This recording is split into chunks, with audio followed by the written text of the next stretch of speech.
Mga kaibigan, magkaroon tayo ng isang tapat na usapan. Habang tayo ay tumatanda, ang ating katawan ay nagsisimulang magpadala ng mga senyales at trabaho natin na matutunang makinig sa mga ito. Marami sa mga kalalakihang nakakausap ko sa aking practice ay nararamdaman na tila unti-unting nawawala ang kanilang sigla at madalas ay hindi nila namamalayan na isang simple at pribadong gawi sa umaga ang maaaring may kinalaman dito. Ako si Dr. Jose Reyes, isang doktor na dalubhasa sa pag-aalaga ng mga nakatatanda. Sa loob ng mahigit 30 taon, inilaan ko ang aking buhay sa pagtulong sa mga kalalakihan na harapin ang mga pagbabagong kaakibat ng edad, hindi lamang para humaba ang buhay, kundi para maging mas maganda ang kalidad nito. Nakita ko ang libu-libong kalalakihan na muling nabawi ang kanilang lakas at nakita ko rin kung paanong ang mga gawing tila simple at walang malisya kapag ginawa sa maling paraan ay maaaring unti-unting magdulot ng pinsala sa kanilang kalusugan. Maaaring iniisip ninyo, Dok, paano naman magiging issue ang isang bagay na natural gaya ng masturbasyon? At tama kayo, hindi ang akto mismo ang problema.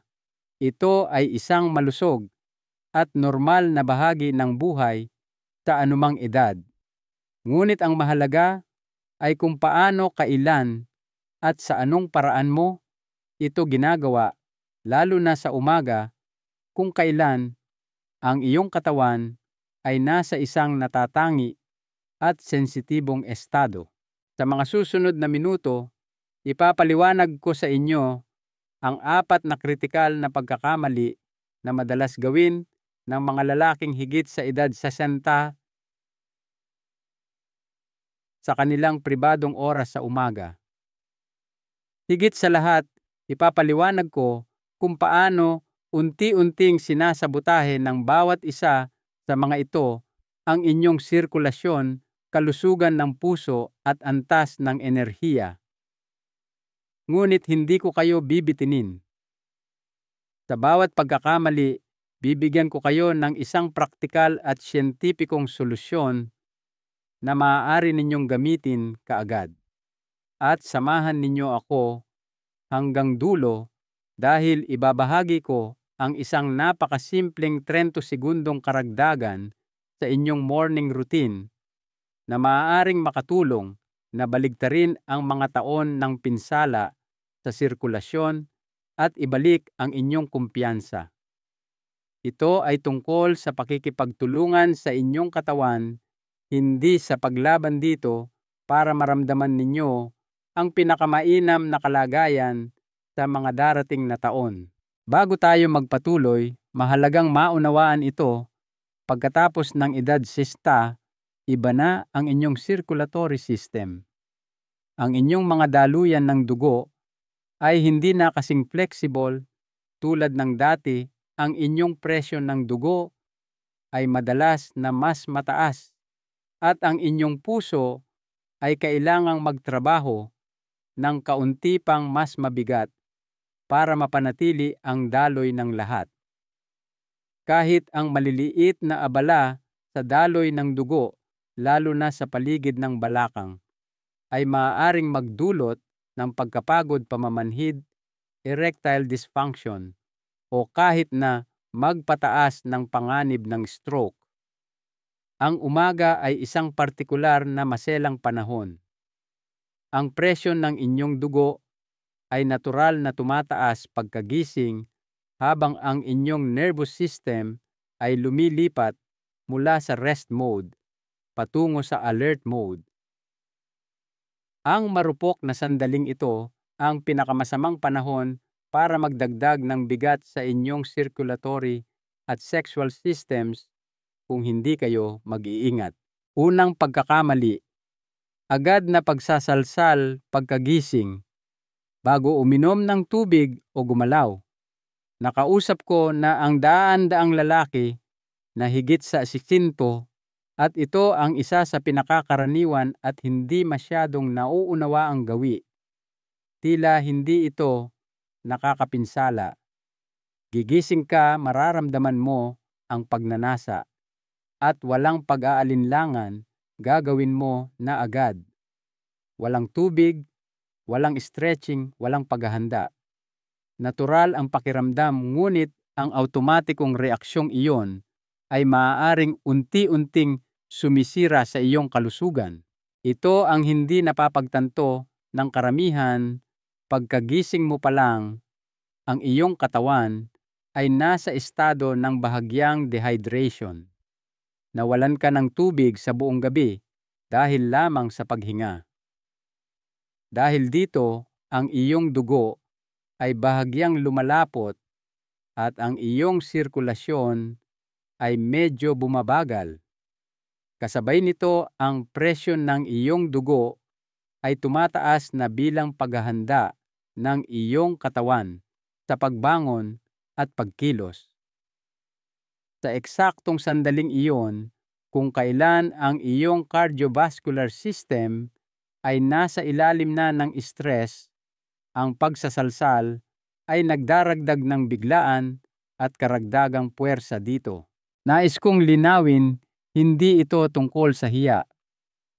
Bilang isang doktor na nag-aalaga sa mga nakatatanda, lubos kong sinusuportahan ang malusog na pagpapahayag ng sekswalidad. Ngunit ang timing ay napakahalaga pagkatapos ng edad 60. Kapag ginawa mo ito agad, pagkagising, pinipilit mo ang malapot na dugo na dumaan sa mga ugat na medyo masikip na. Naaapektuhan nito ang pinakasensitibo at mahahalagang bahagi ng iyong katawan, ang ari, puso at utak. Ang biglaang pangangailangan sa daloy ng dugo ay maaaring magdulot ng pansamantalang pagkahilo, mababang enerhiya o kahit na malabong paningin. Sa paglipas ng panahon, ang araw-araw na paglalagay sa iyong katawan sa ganitong stress ay maaaring mag-ambag sa pagkasira ng nerbiyos, microclotting, at pagbawas ng daloy ng dugo kung saan mo ito pinakakailangan. Naalala ko ang isang pasyente ko, si Mang Roberto, isang asantisastaong gulang na retiradong guro. Lumapit siya sa akin na nagrereklamo na parang wala sa kondisyon. Tuwing umaga nahihilo, pagod at mahina. Inakala niya na ito ay dahil lang sa pagtanda. Ngunit nang pag-usapan namin ang kanyang pang-araw-araw na gawain, lumabas na nagsasalsal siya sa sandaling magising siya bago pa man uminom ng kahit isang patak ng tubig o umupo man lang sa kama. Gumawa kami ng isang simpleng pagbabago. Sinimulan niyang uminom ng tubig, gumawa ng ilang banayad na pag-uunat at maghintay ng kaunti bago ang anumang self-stimulation. Sa loob ng 1 linggo, bumalik ang kanyang enerhiya. Hindi lang ito dahil sa kanyang edad, ito ay dahil sa kanyang sirkulasyon. Karamihan sa mga lalaki ay ginagawa ito sa ganitong paraan sa buong buhay nila, hindi namamalayan na nagbabago ang mga patakaran pagkatapos ng 60. Ang iyong katawan ay hindi na kasing mapagpatawad tulad ng dati. Kaya kung ganito ka, huwag mag-alala. Hindi mo kailangang isuko ang gawi, bigyan mo lang ng kaunting respeto ang iyong katawan. Uminom ng 1 basong tubig, bumangon, mag-unat, at hayaang dumaloy ang iyong dugo. Pagkatapos, kapag tama na ang pakiramdam, maaari mo nang i-enjoy ito nang hindi inilalagay sa panganib ang iyong kalusugan.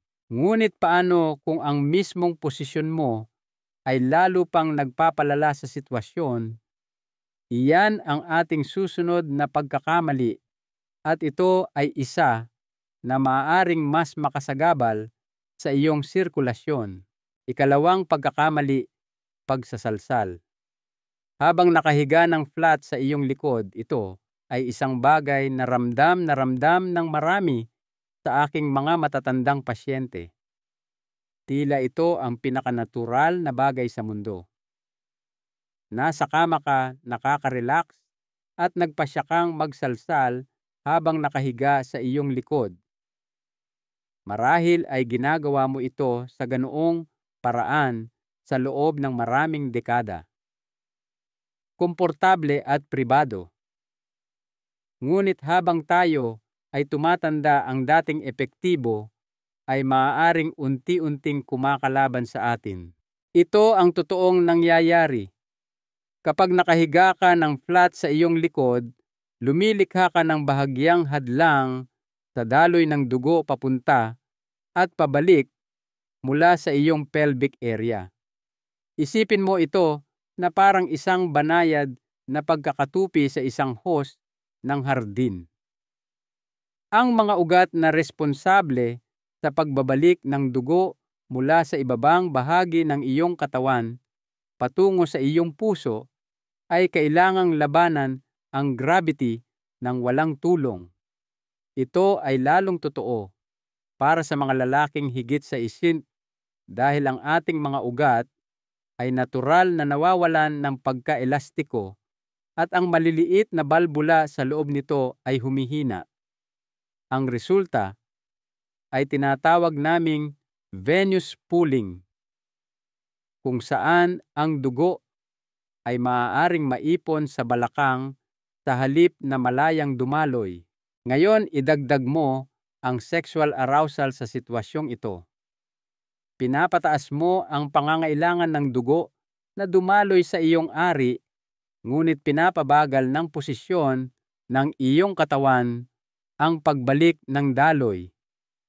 Lumilikha ito ng pagsisikip at presyon sa pelvic region. Sa paglipas ng panahon, maaari itong magdulot ng mga sintomas na madalas na inaakala ng mga lalaki na pagtanda lamang, pamamanhid, pangangalay, mas mahinang paninigas, isang mapurol na sakit sa singit, o kahit nahirap sa pag-ihi. Isa sa mga pasyente ko, si Miguel, isang 71 taong gulang na veterano, ay nagsabi sa akin, "Dok, parang lahat dyan sa ibaba ay bumabagal." Siyempre, sinisi niya ang kanyang edad. Ngunit, nang tanungin ko siya tungkol sa kanyang mga gawi, inilarawan niya ang paghiga ng flat sa kanyang likod sa tuwing gagawin niya ito. Gumawa kami ng isang simpleng pag-aayos. Iminungkahi ko na subukan niyang umupo na nakasandal sa headboard o gumamit ng unan upang bahagyang itaas ang kanyang balakang. Sa loob ng ilang linggo, sinabi niya sa akin na nawala ang pakiramdam ng bigat at bumuti ang kanyang pakiramdam. Ang nakakainis sa pagkakamaling ito ay walang sino man ang nagsasabi tungkol dito. Ito ay isang napakakaraniwang gawi, ngunit hindi alam ng mga kalalakihan na ito ay kumakalaban sa kanilang sirkulasyon. Ang solusyon ay hindi tungkol sa pagbabawas ng ginagawa. Ito ay tungkol sa paggawa nito ng mas matalino. Ang isang maliit na pagbabago sa iyong postura ay maaaring maging pagkakaiba sa pagitan ng malusog na daloy ng dugo at pangmatagalang dysfunction. Umupo, suportahan ang iyong likod at hayaang ang gravity ang tumulong sa iyo. Maaaring magulat ka sa pagkakaibang magagawa nito hindi lang sa sandaling iyon, kundi sa iyong pangkalahatang enerhiya at pagtugon. At kung ang iyong posisyon ay maaaring sumabotahe sa iyong daloy ng dugo, isipin kung ano ang mangyayari kapag nagdagdag ka ng labis na pisikal na presyon.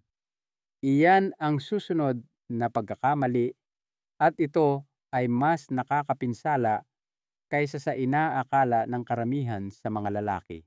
Ikatlong pagkakamali, paggamit ng sobrang higpit na hawak o masyadong puwersa. Ito ay personal para sa maraming lalaking ginamot ko at ito ay isang paksa na tinatalakay ko ng may malaking sensitibidad. Nakausap ko ang mga lalaki sa kanilang 60s at 70s na tumitingin sa akin ng may tapat na pagkadismaya at nagsasabing, "Dok, hindi na pareho ang pakiramdam ko diyan sa ibaba." Hindi nila tinutukoy ang kanilang mga emosyon. Tinutukoy nila ang pisikal na sensasyon. Inilalarawan nila kung paano ang dating nagdudulot ng kasiyahan ay ngayon ay tila manhid mapurol o minsan halos wala nang maramdaman. Kapag mas malalim naming sinuri ang kanilang mga personal na gawi, isang nakakabahalang pattern ang madalas na lumilitaw mga taon kahit na dekada ng paggamit ng isang agresibong hawak sa panahon ng pagsasalsal. Dahil natural na nagbabago ang sensitivity sa pagtanda, maraming lalaki ang nag-iisip na kailangan nilang bumawi sa pamamagitan ng mas maraming puwersa. Hinihigpitan nila ang hawak binibilisan at naglalagay ng matinding presyon nang hindi namamalayan na sinasanay nila ang kanilang mga penile nerves na tumugon lamang sa sukdulang antas ng stimulation na iyon. Ito ay nagiging isang pattern na tinatawag ng ilan na death grip o nakamamatay na kapit.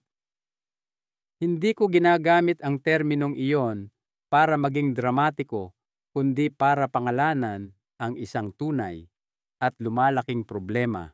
Sa paglipas ng panahon, ang labis na presyon na ito ay maaaring magdulot ng microdamage sa mga pinong tissue at nerve endings sa ari. Sa ilang mga kaso, maaari pa itong mag-ambag sa Peyronie's disease kung saan namumuo ang scar tissue at nagdudulot ng masakit na pagkurba. Para sa iba ito ay humahantong lamang sa isang malalim na pagkawala ng sensitivity na lumilikha ng pagkadismaya para sa kanila at sa kanilang mga partner. Ang pinakamalungkot na bahagi ay sinusubukan lamang ng mga lalaking ito na makaramdam ng isang bagay. Hindi alam na ginagawa nila ang mismong bagay na nagpapahirap na makaramdam. Naaalala ko ang isang partikular na lalaki, si Juan, isang 44 taong gulang na kamakailan ay diborsyado at sinusubukang muling kumonekta sa kanyang sariling katawan. Inamin niya na sa loob ng maraming taon, ang kanyang routine sa pagsasalsal ay halos mekanikal at agresibo. Nang ipaliwanag ko ang pisyolohiya kung paano tumutugon ang kanyang mga nerbiyos at daluyan ng dugo sa patuloy at matinding presyon na iyon, siya ay natigilan. Hindi nahiya o napahiya, nagulat lamang na walang sinuman ang nagpaliwanag nito sa kanya. Nagtrabaho kami sa pag-aayos ng kanyang teknik na nakatuon sa pagbagal, paggamit ng mas magaan na hawak at pagiging mas maingat. Sa loob ng isang buwan, sinabi niya sa akin na para siyang muling natutuklasan ang mga sensasyon na akala niya ay nawala na magpakailanman. Kaya kung napansin mo na maanap ang mga bagay ay hindi na gaanong sensitibo, huwag mong isipin na ito ay isang hindi maiiwasang bahagi ng pagtanda. Maaaring sinusubukan ng iyong katawan na protektahan ang sarili nito mula sa isang gawi na hindi ito idinisenyo upang hawakan. Ang banayad na stimulation na may pasensya at pag-iisip ay maaaring maibalik ang koneksyon at kasiyahang iyon. Ngunit kahit na perpekto ang iyong teknik, mayroong isang huling pagkakamali na ginagawa ng maraming matatandang lalaki at nangyayari ito pagkatapos ng akto. Maniwala ka man o hindi, maaaring ito ang pinakadelikado sa lahat. Ika-4 na pagkakamali, pagbabaliwala sa resulta, walang cooldown o circulatory recovery. Ito ang halos hindi pinag-uusapan ng sinuman, ngunit maaaring ito ang pinakatahimik na nakakapinsalang pagkakamali sa lahat.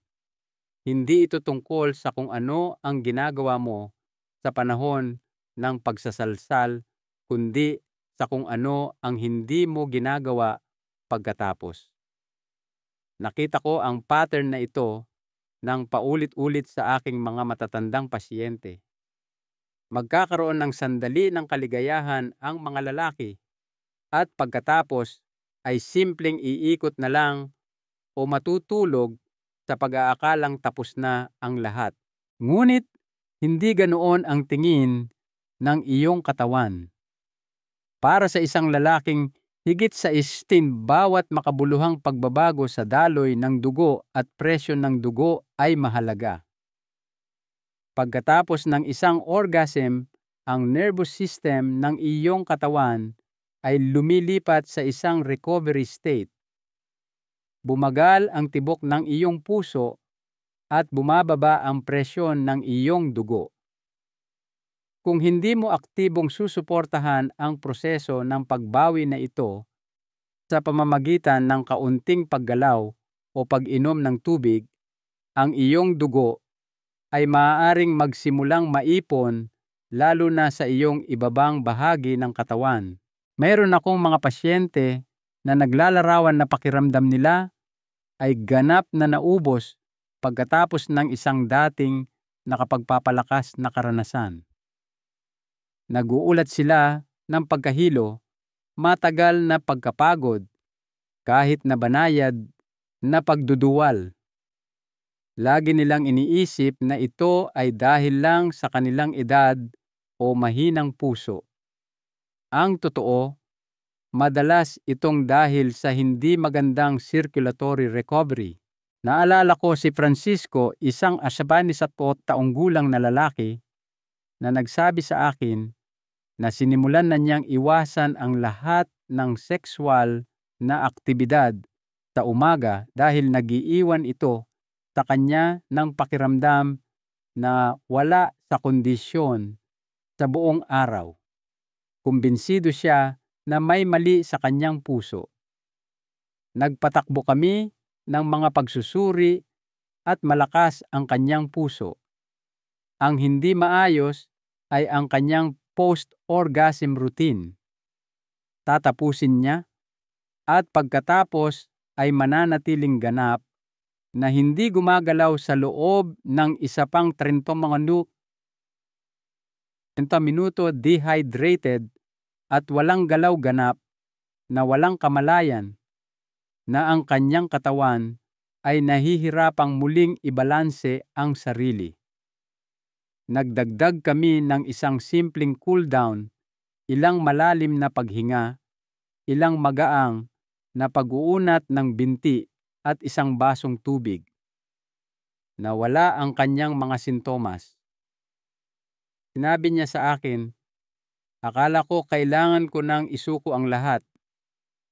Hindi ko namalayan na kailangan ko lang itong gawin ng mas matalino. Ang malungkot na katotohanan ay napakaraming matatandang lalaki ang nagdurusa sa katahimikan, hindi namamalayan na ang kanilang pagkapagod ay konektado sa kung paano sila nagtatapos, hindi lamang kung paano sila nagsisimula. Ang magandang balita ay ito ay ganap na naaayos.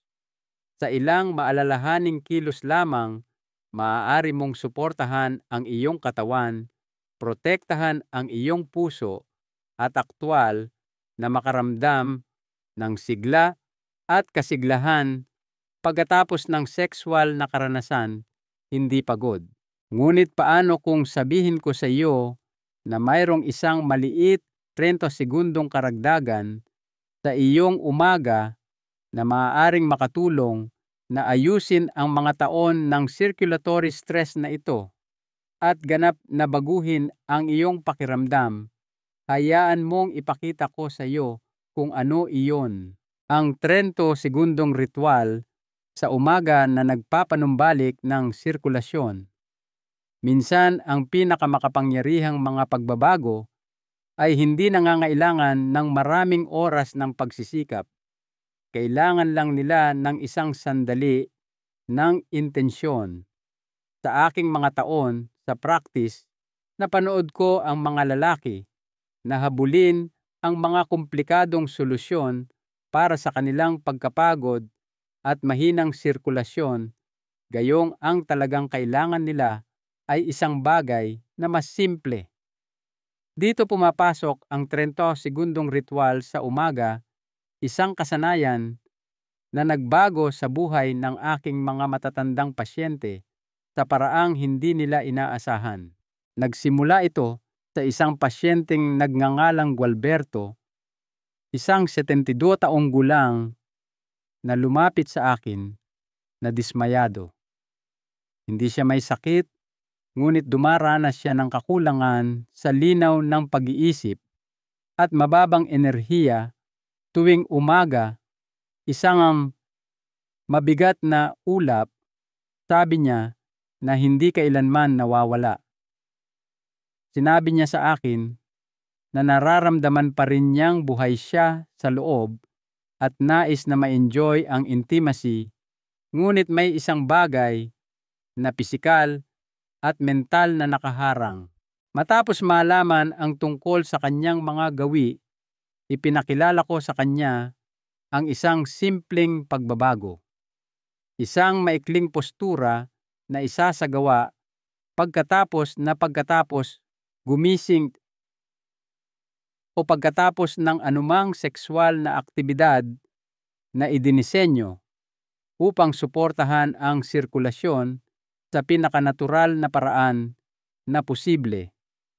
Ito ang itinuro ko sa kanya at kung ano ngayon ang inirerekomenda ko sa halos bawat lalaki na higit sa humiga ng flat sa iyong likod at dahan-dahang itaas ang iyong mga binti sa pader, sa headboard o kahit na ipatong sa isang upuan.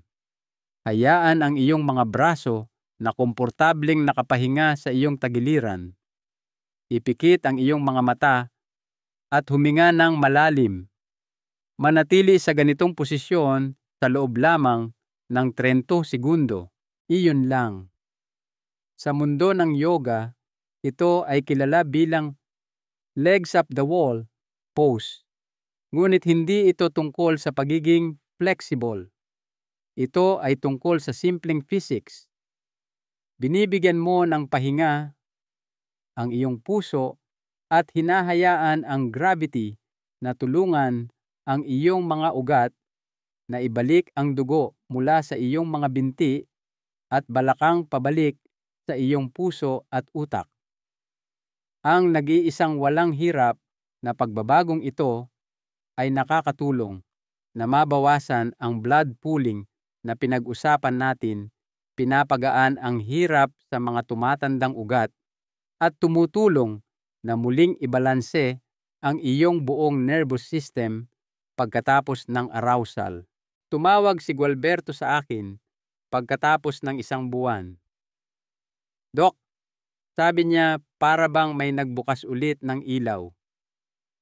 Mas marami siyang enerhiya, mas kaunting pagkahilo, at mas malaking pakiramdam ng kontrol sa kung paano niya sinisimulan ang kanyang araw at kung paano siya nakakabawi mula sa mga pribadong sandaling iyon na napakahalaga sa kanyang pagpapahalaga sa sarili. Kung hindi mo pa ito nasubukan, hinihimok kita na subukan ito bukas ng umaga. 30 segundo lang. Walang pagsisikap, kundi katahimikan at paghinga lamang. Ang epekto nito sa iyong sirkulasyon, enerhiya at kalinawan ay mas malaki kaysa sa iyong inaasahan. Konklusyon, isang aral sa buhay. Tungkol sa pakikinig sa iyong katawan. Kung may isang bagay akong natutunan pagkatapos ng mahigit 3 dekada ng pagtatrabaho sa mga lalaking higit sa 60 ito, iyon hindi tumitigil ang iyong katawan sa paghingi ng iyong pangangalaga dahil lang sa tumanda ka na. Sa katunayan, mas humihingi pa ito ng higit pa. Mas maraming intensyon, mas maraming pag-unawa, at mas maraming respeto. Ngunit napakarami sa atin ang dumadaan sa mga taong ito na iniisip na dapat na nating tanggapin ang isang mabagal na paghina. Mas kaunting enerhiya, mas kaunting sensitivity, mas kaunting sigla, na para bang ito ay isang hindi maiiwasang bahagi ng kasunduan. Narito ako upang sabihin sa inyo na hindi kailangang maging ganoon. Pinag-usapan natin ang 4 na karaniwang pagkakamali. Lahat ay nakasentro sa iyong pribadong gawain sa umaga. Ang pagsasalsal sa sandaling magising ka nang hindi umiinom ng tubig, ang paghiga ng flat sa paraang humahadlang sa daloy ng dugo, ang paggamit ng sobrang presyon na nagpapamanhid sa iyong mga nerbiyos, at ang paglaktaw sa pagbawi na kailangan ng iyong katawan pagkatapos. Hindi ko binabanggit ang mga bagay na ito para takutin kayo. Binabanggit ko ang mga ito dahil nakita ko kung ano ang nangyayari kapag ang mabubuting lalaki ay nagdurusa sa katahimikan. Iniisip na ito ay dahil lang sa kanilang edad o mas malala isang bagay na dapat ikahiya. At nakita ko rin ang hindi kapanipaniwalang pagbabago na nangyayari kapag natutunan ng mga lalaking iyon ang katotohanan, gumawa ng ilang maliliit na pagsasaayos at nagsimulang maramdaman ang pagbabalik ng kanilang sariling lakas. Walang kahihiyan sa pagnanais na makaramdam ng sigla, koneksyon at buhay. Mayroon lamang karunungan sa pag-aaral kung paano protektahan ang pakiramdam na iyon. Hindi mo kailangang baguhin ang iyong buong buhay. Minsan, ang pagbawi sa iyong enerhiya ay kasing simple ng paghihintay ng ilang minuto. Pagkatapos mong magising, pagbabago ng iyong posisyon, pagpapalambot ng iyong hawak o paglalagay ng iyong mga binti sa pader sa loob ng 30 segundo. Ang mga ito ay hindi malalaki at mahihirap na gawain. Ang mga ito ay maliliit na gawa ng paggalang sa katawan na nagdala sa iyo hanggang dito.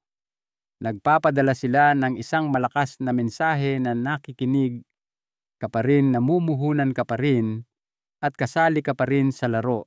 Nagbasa ka hanggang dito dahil sa isang dahilan. Nagmamalasakit ka sa iyong kalusugan, iyong kalayaan, at iyong dignidad. Iyon ay nagsasabi sa akin ng isang bagay na makapangyarihan hindi ka patapos. Ang iyong pinakamagagandang taon ay hindi kailangang nasa likuran mo na, kaya't hayaan mong ito ang iyong paalala. Hindi ka kailanman masyadong matanda para muling maging malakas. Hindi ka kailanman masyadong malayo para bawiin ang iyong enerhiya. At hindi ka kailanman nag-iisa sa prosesong ito. Heto ang aking aral sa buhay para sa iyo. Ang pinakadakilang lakas na maaaring taglayin ng isang lalaki habang siya ay tumatanda ay hindi ang pagtanggi na nagbabago ang kanyang katawan, kundi ang pagkakaroon ng karunungan na umangkop at makinig sa kung ano ang kailangan nito. Kung ang mensaheng ito ay tumatak sa iyo, hinihikayat kitang mag-iwan ng komento sa ibaba. Ibahagi ang iyong sariling mga karanasan o katanungan. At pakiusap, ibahagi ang artikulong ito sa isang kaibigan, kapatid, o sino mang lalaki sa iyong buhay na maaaring kailanganing marinig ito. Hindi mo alam kung kaninong buhay ang maaari mong mahawakan sa simpleng gawaing ito ng pagmamalasakit. At huwag kalimutang mag-subscribe para sa mas marami pang payong pangkalusugan.